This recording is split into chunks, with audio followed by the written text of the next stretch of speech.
ከበሮ ስትመቱ ወረብ ስትሉ ከማን ቤት እንደቆማችሁ እንድታስተውሉ። አንዳንድ ጊዜ ወጣ ያለ ነገር ይታያል። ዛር እንደያዘው መንፈስ እንደያዘው ከበሮ ይዞ መሽሞንሞን። ልጆች እንድታስተውሉ የእግዚአብሔር ቤት ነው ይሄ፣ ተራ አዳራሽ አይደለም። መዘመር ማለት ማመልጠን ማለት መዝፈን ማለት አይደለም። መቀኘት ማለት መፎከር ማለት አይደለም። በእግዚአብሔር ቤት በጣም ይሄን እንዳንረሳው።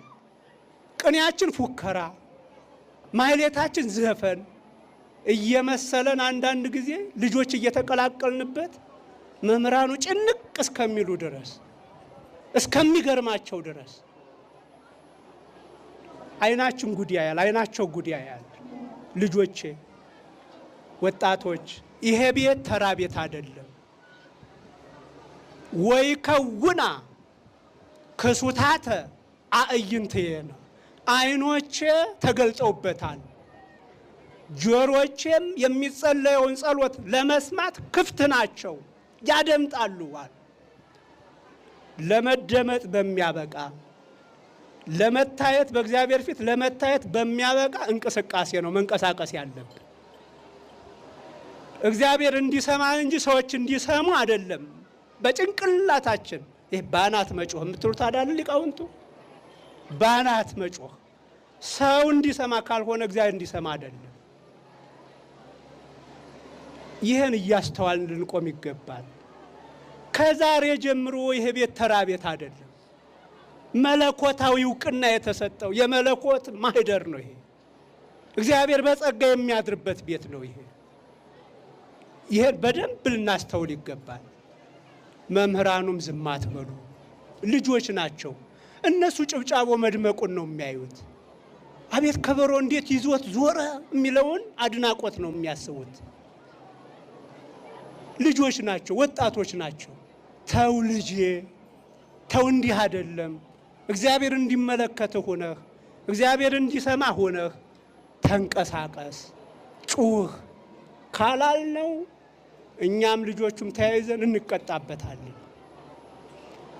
ማመስገን ይገባል። አለማመስገንም የልኮንን መሆን ነው። እውነት ለመናገር ታስተውላላችሁ፣ ታላቁ ሰው ዳዊት በታቦተ ጽዮን ፊት ያሸበሽም ነበር።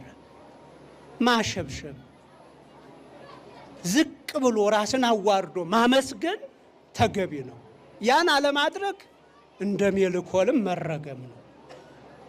እንደ ሜልኮል መረገም ነው። አላስፈላጊ ድፍረት ካለ ደግሞ እንደ አልዓዛር ልጅ እንደ ካህኑ መቀሰፍ ነው። ሁሉም ነገር በመልክ ሲሆን ነው። የአልዓዛር ልጅ እንደው ካህን ስለሆነ እንደው ደፈረ በቃ። አንዳንድ ጊዜ ቄስ በመሆናችን ካህናት በመሆናችን ጳጳስ በመሆናችን ከእግዚአብሔር ጋር አቻዎች ይሆን የሚመስለን አለ። እግዚአብሔር አቻችን የሚመስለን እና ካህንም ብንሆን እንኳን ቤተ መቅደሱ ላይ ስንንቀሳቀስ ታቦትን እንኳን በምክንያት ነው መዳሰስ ያለብን። እና የአልዓዛር ልጅ እኮ ካህን ነበረ። ለምን ተቀሰፈ? ታቦት ስለነካ፣ በድፍረት ያላግባብ ስለሆነ። ያላግባብ ዝማሬ፣ ያላግባብ ማይጠንት እግዚአብሔርን አያስከብረው። እየሰማችሁ ነው አባቶቼ? እኛው እኮ ነን ያለ ነው በዚህ ዘመን። እኛው እንመካከር እንጂ አዎ ይሄ ቤት የተለየ ነው። ስለዚህ እንዲያው አባቶቼ በርግጥ ዛሬ ጥሩ ነው ያየ ነው። አሁን ታቦት ሲወጣ ብዙ ቦታ ታያላችሁ። እንዴ በጋቢው ላይ ዝም ብሎ በጋቢው ላይ በሻሹ ላይ ዝም ብሎ የሆነ ካባ ጣል ሊያደርግና ጥላ ይዛል፣ ጽና ይዛል። እንዴ ከንጉስ ፊት እንኳን እንዴ ጋርዶች እኮ አላቸው ልብስ እኮ የባለስልጣናቱ ጋርዶች እኮ እንዴ አላቸው እኮ ዩኒፎርም እኮ ፖሊሶች እኮ አላቸው ልዩ ልብስ እኮ።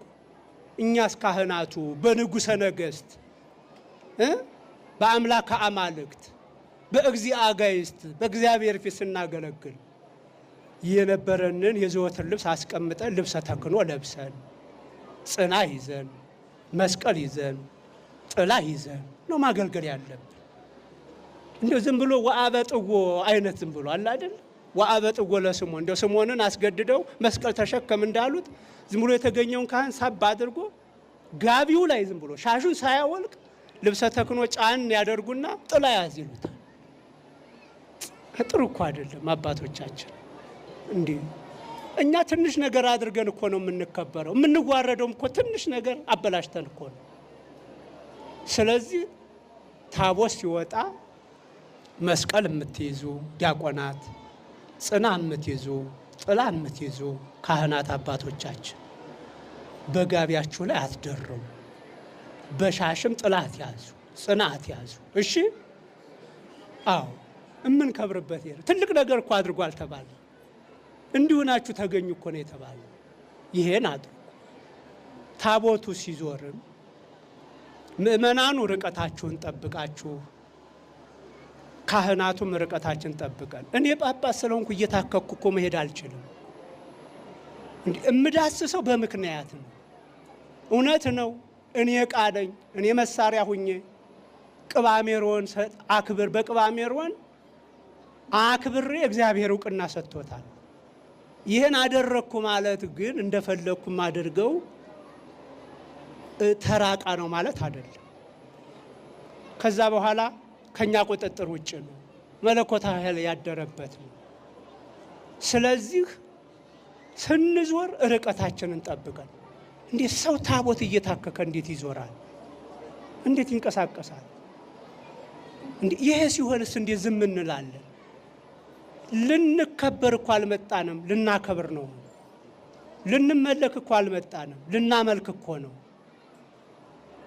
አንዳንድ ጊዜ ዝም አቻ ሆነን ታቦቱ እንዳልሆነ ሲሆን ዝም እንላለን። ልንመለክ የመጣን ይመስል ይሄን እናስብበት። ለሀገር